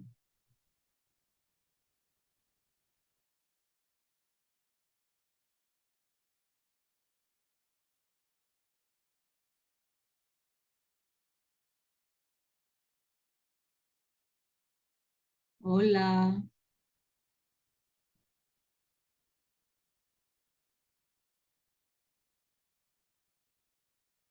No te escucho. Hola, hola, hola. Ya, ya, ahora sí. Ok, gracias. Bueno, lo que estaba diciendo era que elegí el caso de Carlos y pues ya finalizando me dijo que ya se estaba sintiendo mejor con respecto a sus sentimientos de culpa y que pues ya se sentía más orientado a saber qué hacer. Entonces, pues eh, le, le dije como ya una manera de cierre emocional. Le dije como, perfecto, Carlos, me alegro de que hayas logrado identificar qué sentías y has logrado gestionarlo en este momento. Em, y también aclararle, sé que es una situación difícil de procesar, pero quiero que sepas que tú eres capaz de hacerlo por ti mismo.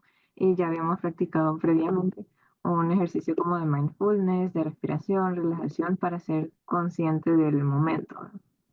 Y, ajá, entonces también aconsejándole que puedes tomarse unos días si considera que los necesitas para poder sentirse mejor. Le preguntaría qué cosas le gustan hacer. Ya él me diría como leer, escuchar música, salir a caminar y así. Entonces le diría como está bien. Entonces puedes incluir estas actividades en tu rutina para poder mantener así tu mente ocupada.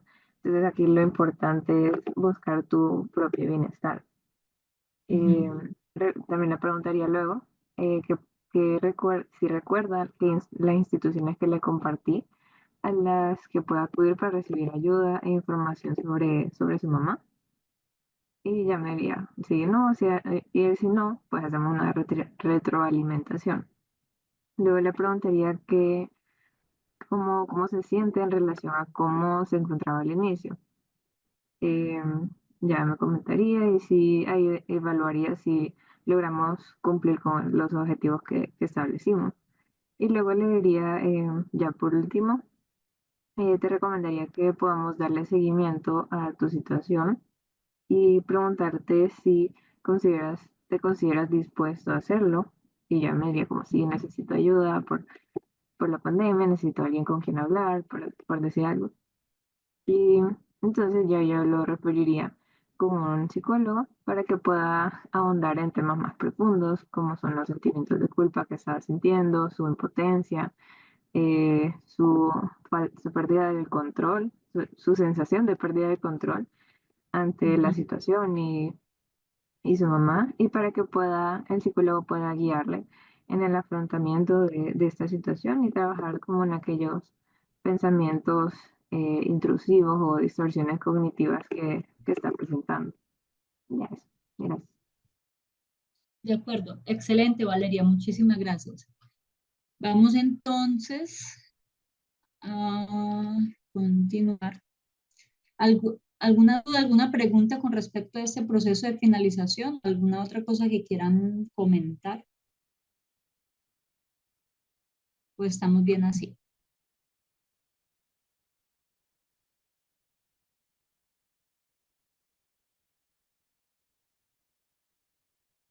Bueno, yo creo que estamos bien. Entonces, cuando finalizamos el proceso de asistencia, que damos cierre con la persona, hay una persona que nos queda por atender. Y esa persona que nos queda por atender somos nosotras o nosotros mismos. De manera que vamos en este ratico que nos queda de clase, empezar a conversar un poco sobre este tema del autocuidado para intervinientes, que es pues muy importante que siempre podamos tratar y que podamos revisar también de qué manera podemos garantizarnos y garantizar a las personas intervinientes este proceso de autocuidado.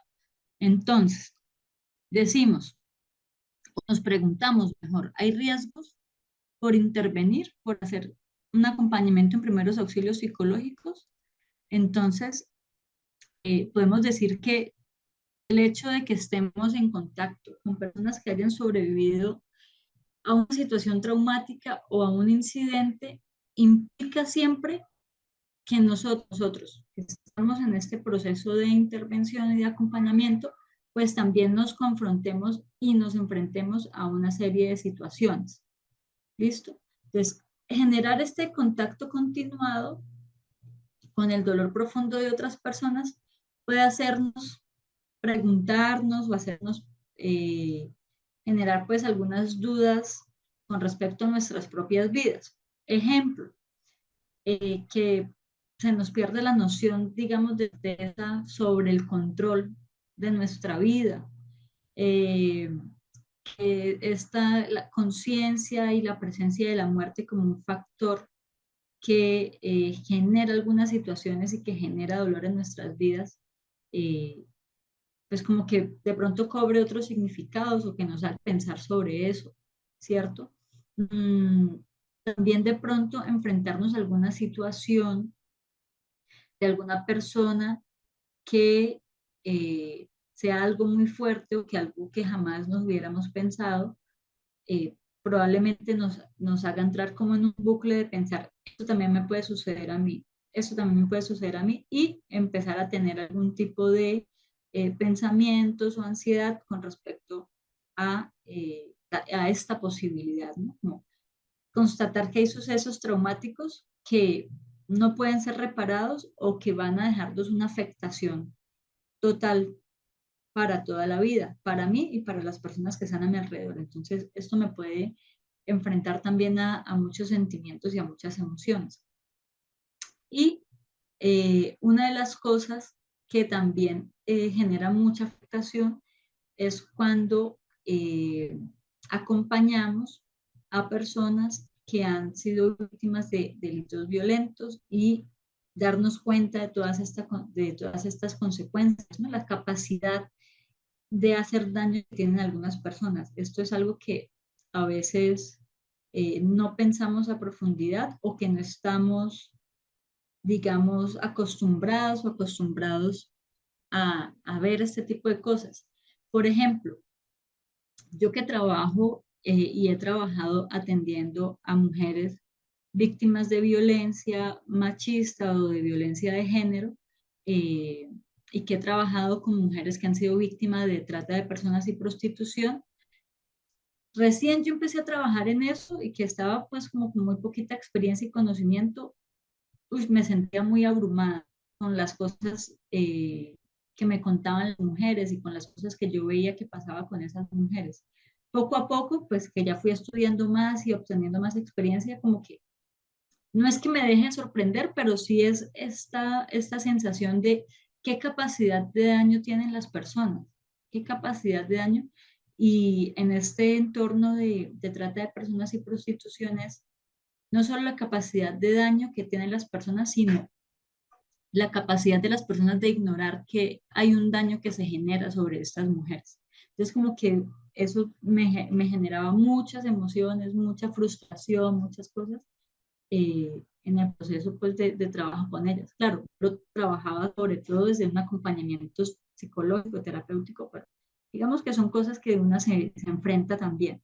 Entonces, este tipo de situaciones o este tipo de pensamientos que se derivan de estos trabajos que hacemos, de esta intervención que hacemos, nos puede afectar, ¿cierto?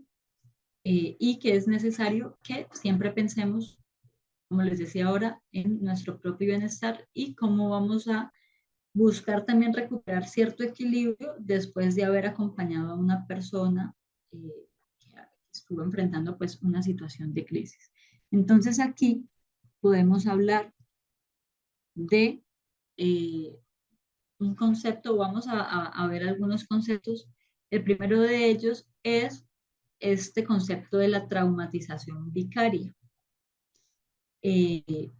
Hablamos de traumatización vicaria cuando existe una constante exposición a situaciones de dolor relatadas por otras personas. ¿Esto qué hace? Que yo empiece a tener también como estos síntomas de trauma, como estas reacciones del hecho traumático que son como que las absorbo, por decirlo de alguna manera, ¿no?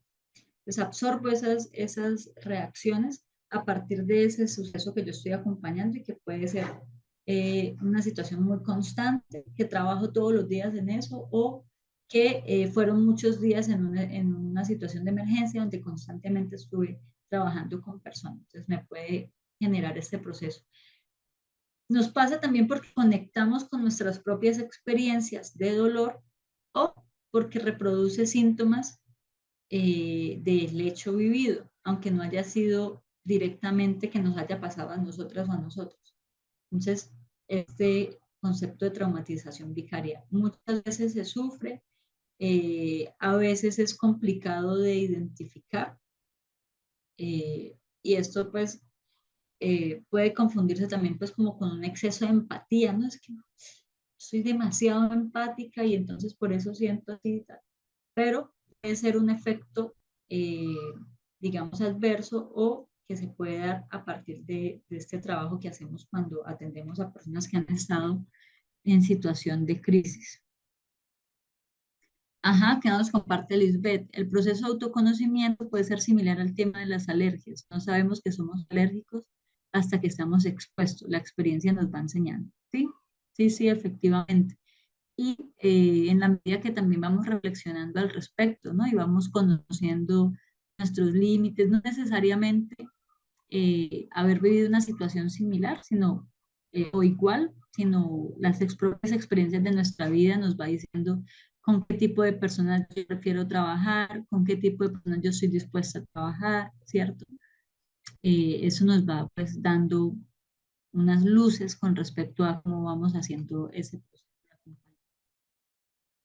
Siguiente concepto es la fatiga por compasión. Y hablar de fatiga por compasión implica una sensación de agotamiento relacionado con la exposición al sufrimiento de otras personas. Me siento bajo un desgaste emocional muy fuerte porque llevo muchos días viendo gente llorar, escuchando gente gritar, gente buscando a sus familiares, ¿cierto? Según la situación que estemos trabajando, y me hace sentir en un agotamiento extremo. Tenemos también el concepto de, o bueno, más bien como este tema de cuáles son las señales de desgaste o señales de desgaste. Entonces es la forma en que podemos observar las manifestaciones, una cosa observable, que puede ser a nivel individual o puede ser a nivel grupal en términos de los equipos de respuesta en primeros auxilios que pueden desplegarse para atender alguna emergencia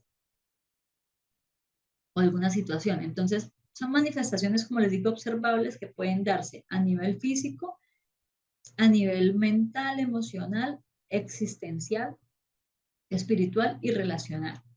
Algunos ejemplos, digamos que a nivel físico pueden ser los dolores musculares, que me duele la cabeza, que me duele el cuello, que me duele la espalda, bueno, como algún tipo de dolor, ¿no?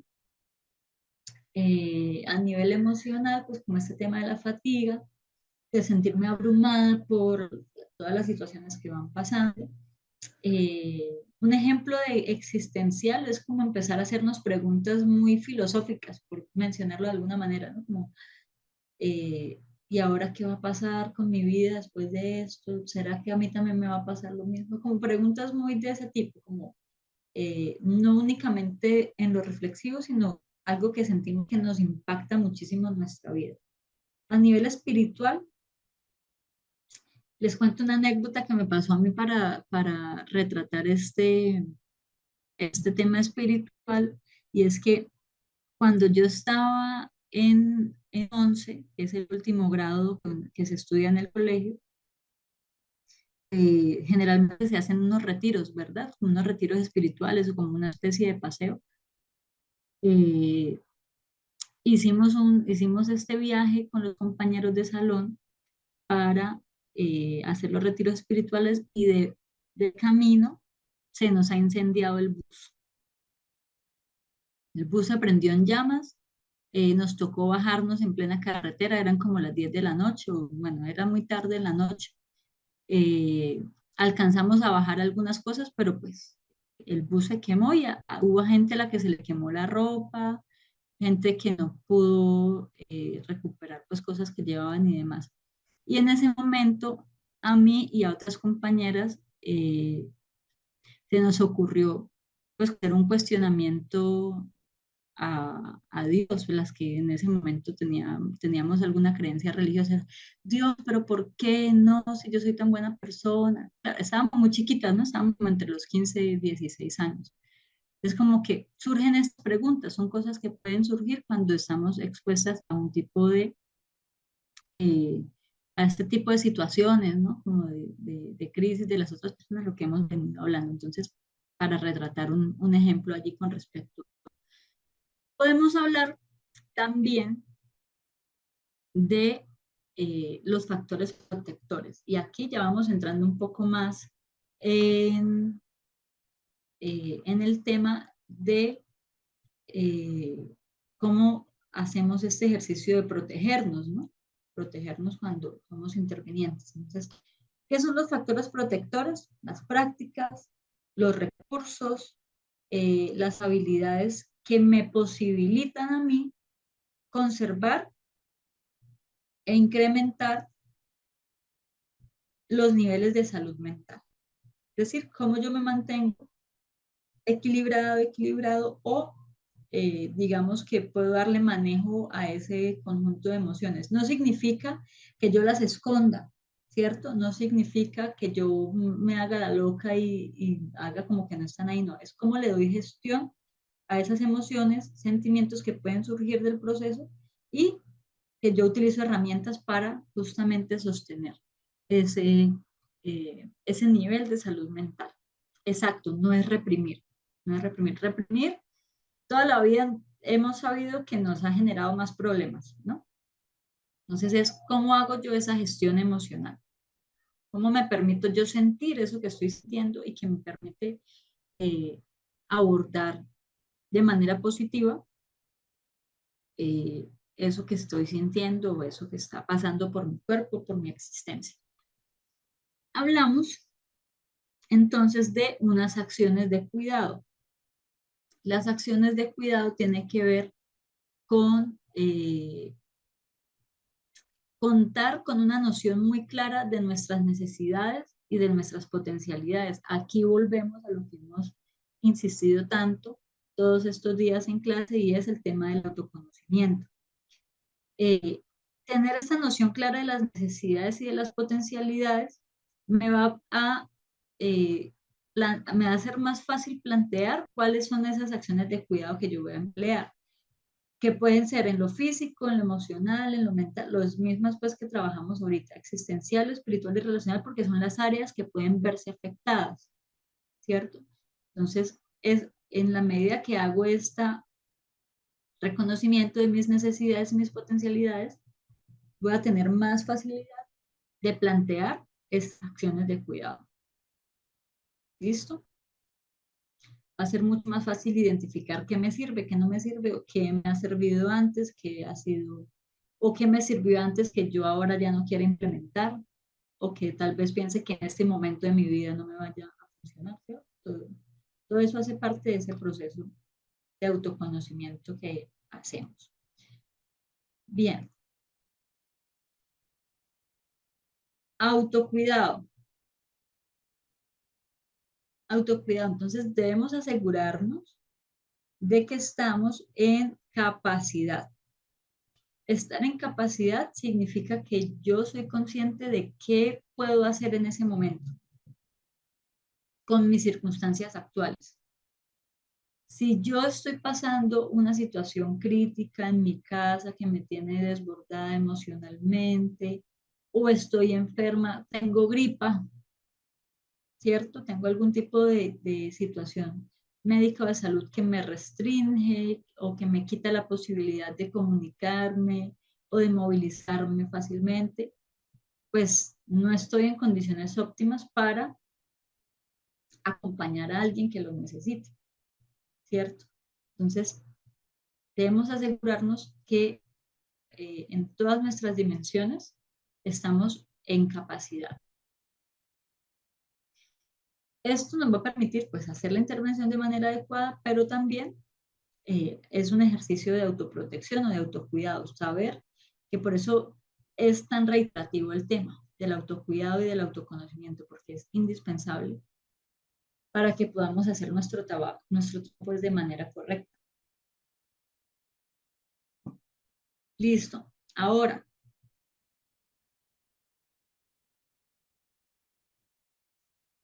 vamos a utilizar estos 10 minuticos que nos quedan para que hagamos este ejercicio. Lo vamos a escribir y mañana cuando ingresemos a clase vamos a hacer la socialización.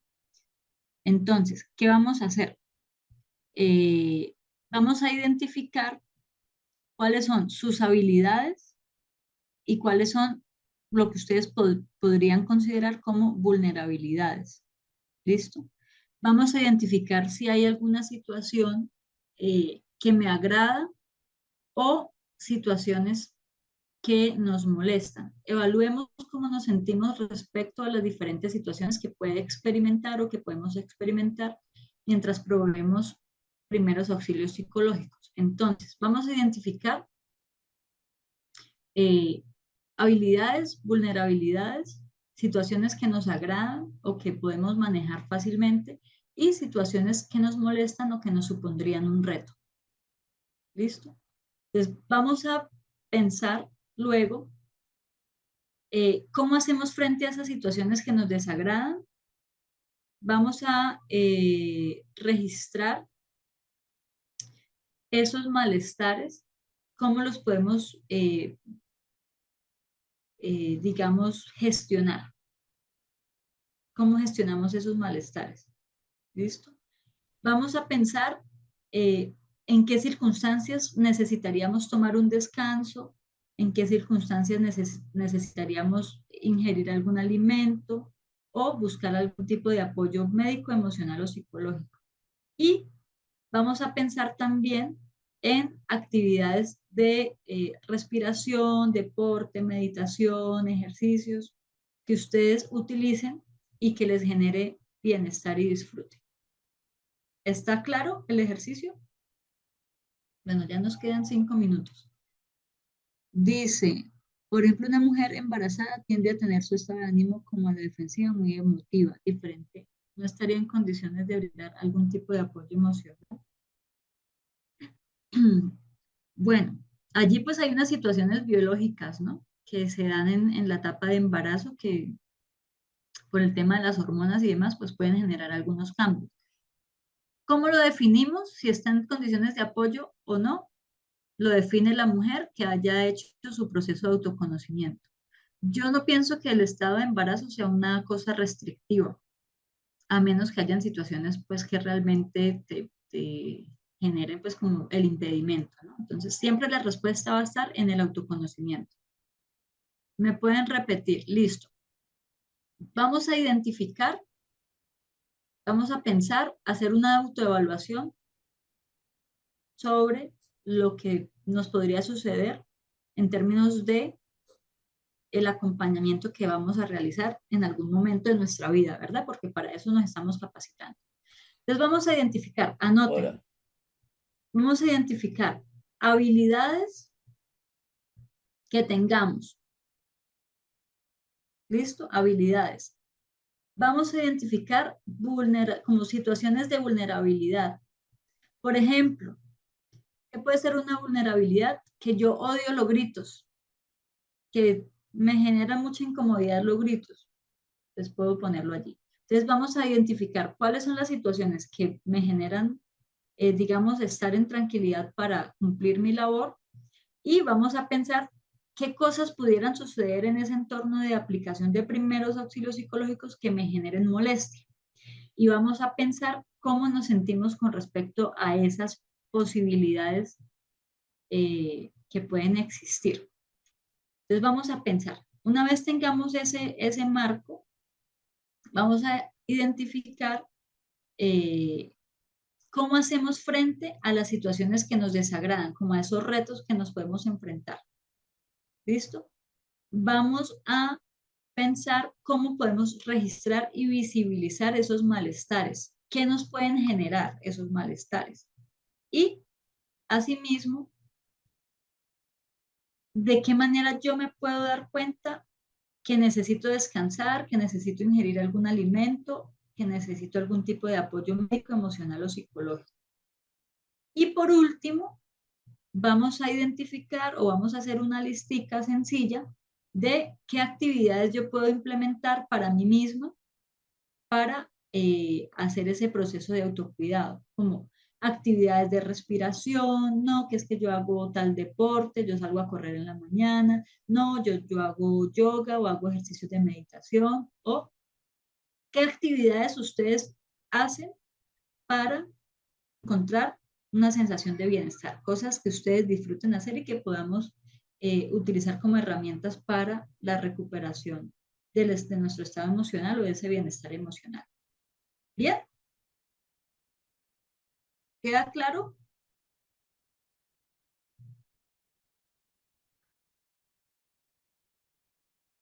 Listo, muy bien. Entonces, como ya prácticamente estamos sobre el límite de tiempo, les queda de tareita y mañana, cuando iniciemos clase, hacemos la socialización. ¿Les parece bien?